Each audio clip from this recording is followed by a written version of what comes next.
let's talk about freedom. Freedom in your work and life for both yourself, but also your team members.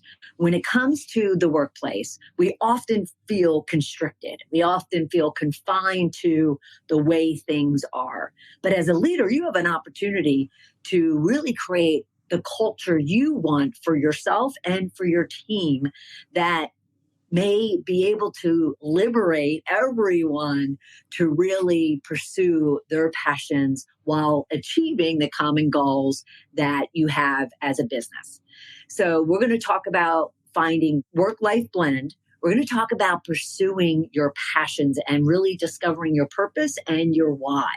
Then we'll talk about finding white space in your life, not only on your calendar, but actually in your life and in your being that will really create a sense of freedom and a sense of breath. We'll talk about intrapreneurship. This is one of my favorite topics of discussion. And then how trust and openness can really rule basically in creating that very free, very trust-based, very creative environment for yourself and for your team members. And then lastly, to really challenge yourself to look at your weaknesses and your strengths and how you can leverage those strengths for yourself and for your team, but also what do you need to fill the gap of those weaknesses. All right, so we're finding freedom today. Welcome to Shedding the Corporate Bitch, the podcast that transforms female corporate executives into powerhouse leaders by showing them how to shed the challenges and overwhelm, along with any fear, insecurity, self-doubt, and negativity holding them back. I'm your host, Bernadette Bose of Ball of Fire Coaching, bringing you powerhouse discussions each week to share tips, advice, and sometimes tough love so you create the riches in your work and life you deserve. So freedom, what does that look like for you in your work, in your life? Is it the fact that you have a lot of flexibility in your schedule, a lot of flexibility in the work that you do, a lot of flexibility in the relationships and the interactions and the opportunities that you can find for yourself in the workplace? Is it opportunities that even go beyond the confines of your team, maybe your department, your division, your business unit, even your industry, to really kind of leverage all the skills and talents, but also those interests and those passions that you have that may not even be part of your job? It's really valuable and viable that not only yourself, but also your team members really have that opportunity to understand what those passions, those interests, those skills, those talents are that go beyond the job description, right? And then how can you leverage those things for yourself and those individual team members to where it may kind of expand what it is your team's doing or enrich the day in, day out tasks, improve the results that you're achieving. In the meantime, all of you are feeling a lot more valued. You're contributing a great deal more, not necessarily the amount of work, but just the fact that you're contributing more creativity, more ideas, more innovation, more problem solving, more decision making, more opportunities for delegating and creating projects and initiatives that move your business forward. So really the first thing I want you to be thinking about is, what is that work-life blend that you want to find in your life? What does it look like? Now, I don't believe in work-life balance. I've yet to accomplish it myself, let alone a great deal of my clients. How I like to look at it is a blend. How do you blend what you do from a career perspective and then what you do and or want to do in your life? So how do you create a blend that works not only for yourself, not only for your team members, but more so for your family, your friends, your community, that you also spend a good amount of time and work effort in? So where do you find that blend? How can you incorporate the talents and the skills and the passions and interests you have in your day in, day out life, how can you actually leverage those in your work? So now you're blending those two things. You're not having to kind of separate, your home life and your work life. You're actually able to bring them together. So for instance, over the last 4 or 5 years, I've started not only playing, but competing in pickleball tournaments. And it's an addiction of mine. And if you don't know what pickleball is, just Google it and you'll find out. However, being in a team sport for the first time in many, many, many years, most of the work that I've done or the athletics that I've done have been individual. And it hasn't been since high school when I was a part of a field hockey team was that I was really involved in a team athletic sport. And so here over the last 4 or 5 years, playing doubles in pickleball, I'm all of a sudden relying on my partner, but also they are relying on me. And therefore it's a team. And that has created a whole new set of ideas, strategies, mistakes, lessons learned, best practices, opportunities for me to kind of take what I experience in that teaming, whether it's even as far as drilling, practicing, let alone competing, and bring them into the work that I do. And using all of those teachings as part of even the work that I do with my clients, within my own team, and then overall with my business. And so here I was able to bring my life into work. Another way of blending my work and life in this case with pickleball is when I do travel, like right now, out of town, and in my suitcase is 2 pickleball paddles. And I plan to actually go and find some games as my kind of stress relief and physical activity. But at the same time, I'm also going to teach a couple of my clients how to play. And so here I'm able to bring my passion into the workplace and really feel a nice blend between the two. And the same could hold true for what you do in the workplace, you could actually bring into your home life. Whether that's your home with your friends, with your community, with any hobbies or interests that you have, you could leverage the skills and the tasks and the competencies and the expertise and the experience that you have, in the workplace, and you can leverage those in your home life and really create, again, another blend. So for instance, I spend all of my time at work as a coach and a consultant and a trainer. And I certainly bring them into my home life, whether that is within my home, within my friends, within my family, even into the pickleball passion of mine, because here I leverage all of my coaching and all of my training and work to help others, just like I'm going to tonight with my client, work to help others learn the sport. But as a result of the fact that I just absolutely love to coach and train others. So what can you be doing to really find a nice blend between your work and your life? That also comes down to kind of how you schedule yourself, where your priorities lie, what you're willing to give up, sacrifice, or compromise, but what you're not willing to give up, sacrifice, or compromise as a result. And so that could mean your family obligations, your community obligations, your expectations or your boundaries you've set from a work perspective. Today with some clients, we were even talking about the communication between team members across different shifts and the use of technology today with texts and emails and phone calls, group text or individual, can either support you and your team members, or it can kind of create a lot of havoc and stress and anxiety when all of a sudden, when they're not at the workplace, people are intruding because of the technology into their home life. And therefore, what can you do to better manage that for not only yourself, but your team members? And lastly, when it comes to work-life blend, is to really help your team members also to ensure that they are focusing on taking care of themselves as well. Because we all know the old adage that, put the mask on yourself first before helping others. And that's simply because until you take care of yourself, you can't really show up to really take care of the people around you at home or at work.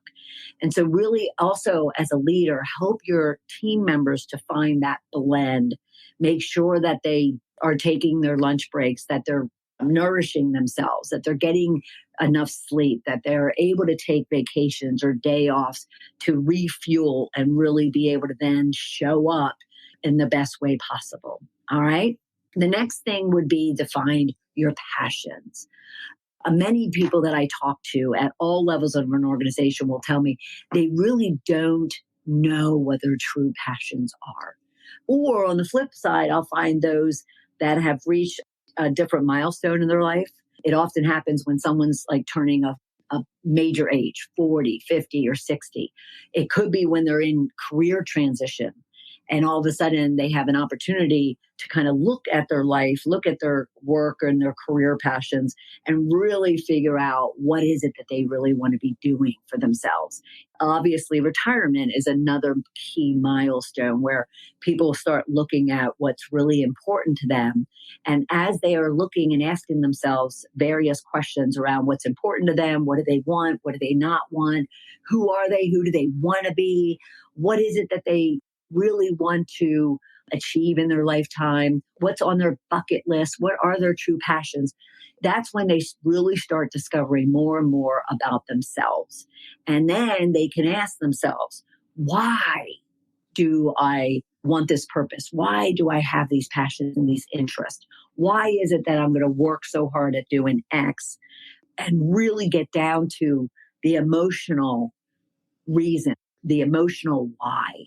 It's not just so you can take vacations or buy that nice house or to put your kids through school or just to be financially secure. It's not about that. Underneath that, much deeper, is the real why, the emotional why that you want to connect to. You want to leave a legacy. You want to feel fulfilled. You want to find happiness and real joy. You want to be able to wake up in the morning and look out and, really see the sunrise for what it is, not just the fact that it's something that you take for granted and it happens every morning, but really what is that why?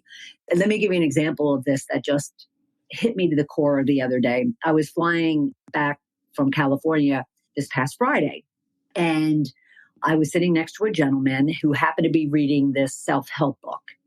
And I was busy, away working on something from the week's worth of work, and took a break, kind of was sitting there. It's a 4.5-hour flight.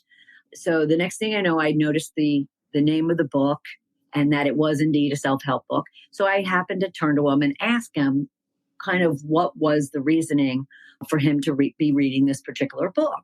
And it was all about finding a better tomorrow today. And so he said, well, and he's an older gentleman, I should say that. You'll understand the reason why.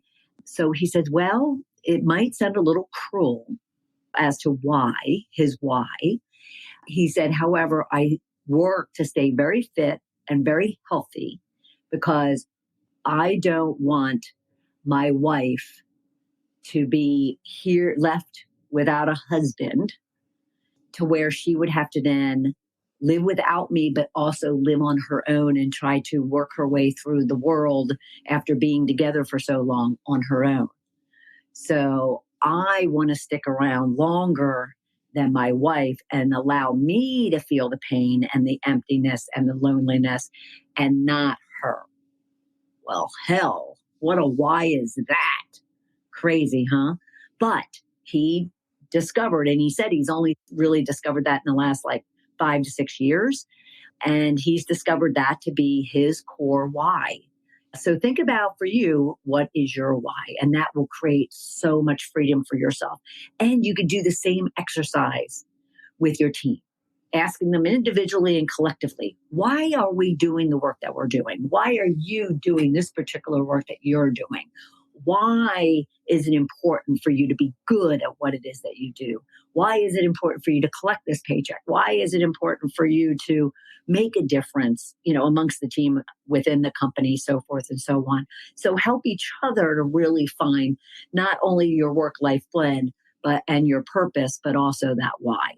Then I mentioned to find white space.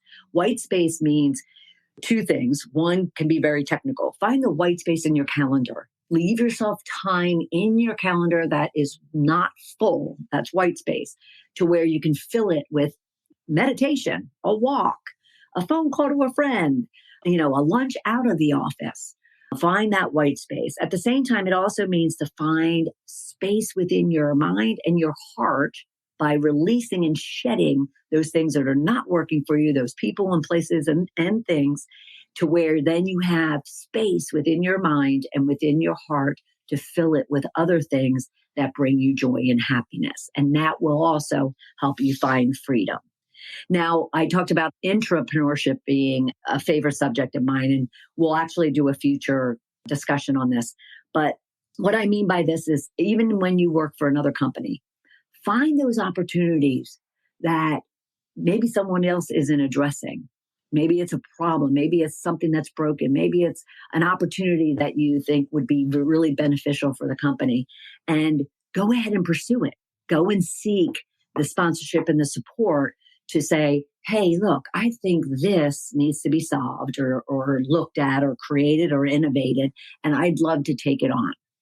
And so intrapreneurship is also just about trying new things, taking risks, and really adding, even if you can't kind of move from one position to another position to do that thing, you're allowing yourself to kind of work outside the box, outside the norm of what it is that you typically do day in and day out. And therefore, it's bringing you a lot more joy and fulfillment and value. And you just feel like you have more of a purpose than just doing the same old thing that you might be doing on a regular basis. So intrapreneurship is a mindset to really just look for those opportunities. And that could be a break in the process, a gap in how the business operates. It could be a new creative idea that hasn't been considered before. So kind of try to get out of just being heads down in what it is that you're supposed to be doing so you can check it off the list, and kind of get creative, because that will give you so much freedom and so much a sense of creativity, innovation, and excitement and energy, to where it also lends itself to you not only finding that work-life blend, but that passion, that why, that white space, and you will find more and more freedom. And if you allow your team members to do the same, to act as an entrepreneur, bring you new ideas, bring you solutions, bring you different avenues that you and the team could be taking, then everyone feels energized and motivated and really excited to show up every day and then contribute and go over and beyond. And lastly, none of us as leaders especially, but even our team members, should go a day without really considering where our strengths lie and where our weaknesses are. So the strengths we want to recognize them because we want to be able to enrich what it is that we're doing and leverage those talents, those skills, those experiences, that expertise, those encounters as a way to enhance and enrich what it is that we're doing. So you leverage your strengths, and then you need to really also understand your weaknesses. Whether that's through your own self-assessment, it's through a 360 assessment, it's through your performance feedback, whatever the case might be, and work to fill the gap. If it is a weakness and it's something that is critical to your role or important to your role, or it will just simply enhance your role, then take the time and seek out the resources and the support that you need to pursue filling that gap. So all of these different strategies will allow you to embed into your culture, even if it's just your team culture, let alone the company culture, a sense of freedom for yourself and for your people to really go beyond the average, go beyond the status quo, go beyond just showing up and doing the job. And it will bring so much excitement and motivation and inspiration and energy and focus and determination to yourself and to your team members, to where you'll make yourself unstoppable as individuals and as a team to accomplish the goals that you have. All right. So find work-life blend. Do that through finding your purpose, finding your why, really understanding the passions and the interests that you have that go beyond what you typically do at work or at home day in and day out. And then find that white space so you can actually pursue those passions and interests and build a foundation of trust and openness. And if we haven't talked about that, that's really ensuring that all your team members really feel safe to be open, to give feedback, critical or easy, to create, to innovate, to solve problems, to debate, to rumble. So creating that trust and openness in your environment will also create that freedom, because then people aren't apprehensive. They don't feel like there's going to be retaliation or ridicule or judgment. And they just feel so liberated to contribute and to add value, even when their ideas might be shot down. All right. And then we talked about intrapreneurship, creating those new ideas and really thinking outside the box. So then you can really lean on your strengths to enrich what it is that you're doing each and every day, helping your team members to find their strengths, as well as identifying the weaknesses, so all of you can fill the gap and have that freedom that you're looking for in your work and in your life.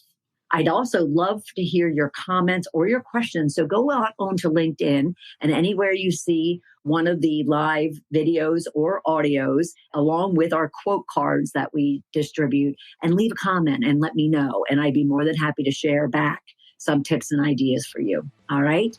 So until next week, take care, everyone. Bye.